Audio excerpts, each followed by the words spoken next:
Today, CEO of the Kobe Foundation, Virgilio Murillo, was asked about the uprising between prisoners and prison guards this morning.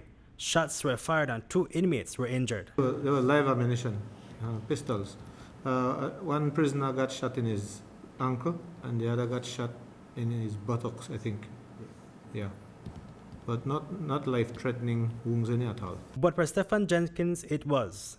The Belize City resident, Stephan, was pronounced dead this afternoon at the K.H.M.H. He was shot by officers at the prison after a riot was beginning. The unrest erupted in Tango 7 and the inmates were upset that the foundation had instituting a 21-day lockdown due to the COVID-19 infections within prison walls. During the unrest, officers were also injured. I understand that this morning they barricaded the building and with the chairs and benches that they have in there. And then they just began fighting with the prison officers that were in that building. One of them sustained what the doctor refers to as multiple head trauma and suspectedly a fractured nose. So he was sent to K.H.M.H for further evaluation. But certainly we got a hold of it and we have it under control. And the police came here to show support as well. Murillo explained why live bullets were used rather than rubber bullets to take control of the matter. He says that the 116 prisoners exhibited violent behavior. We don't have rubber bullets at the time.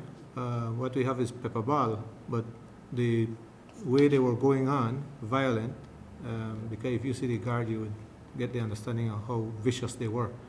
They were literally out to kill. And so that was the only way to really control the 116. It's a lot of prisoners. Versus like about 2 prison guards? Roughly 4 or 5 prison guards. That's more than 100 angry prisoners against 5 prison guards locked up in Tango 7. Commissioner of Police Chester Williams and Maria said that control of the prison will never be handed to the prisoners. For Christ's sake, prisoners come to prison to be locked down.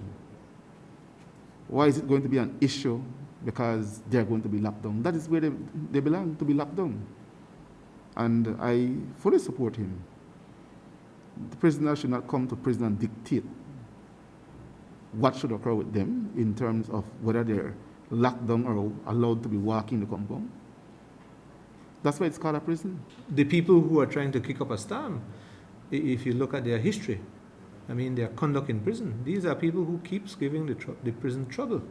They are either violent, they are disruptive, they are assaultive, and we can't have that in prison. I'm sorry, they are here to be disciplined, and we're going to do what we have to do to show them that we're in charge. We will be in charge at the end of the day, and if I need to call the commissioner and tell him to send additional manpower, then so I will do. But they will not take over the prison. That much I can tell you.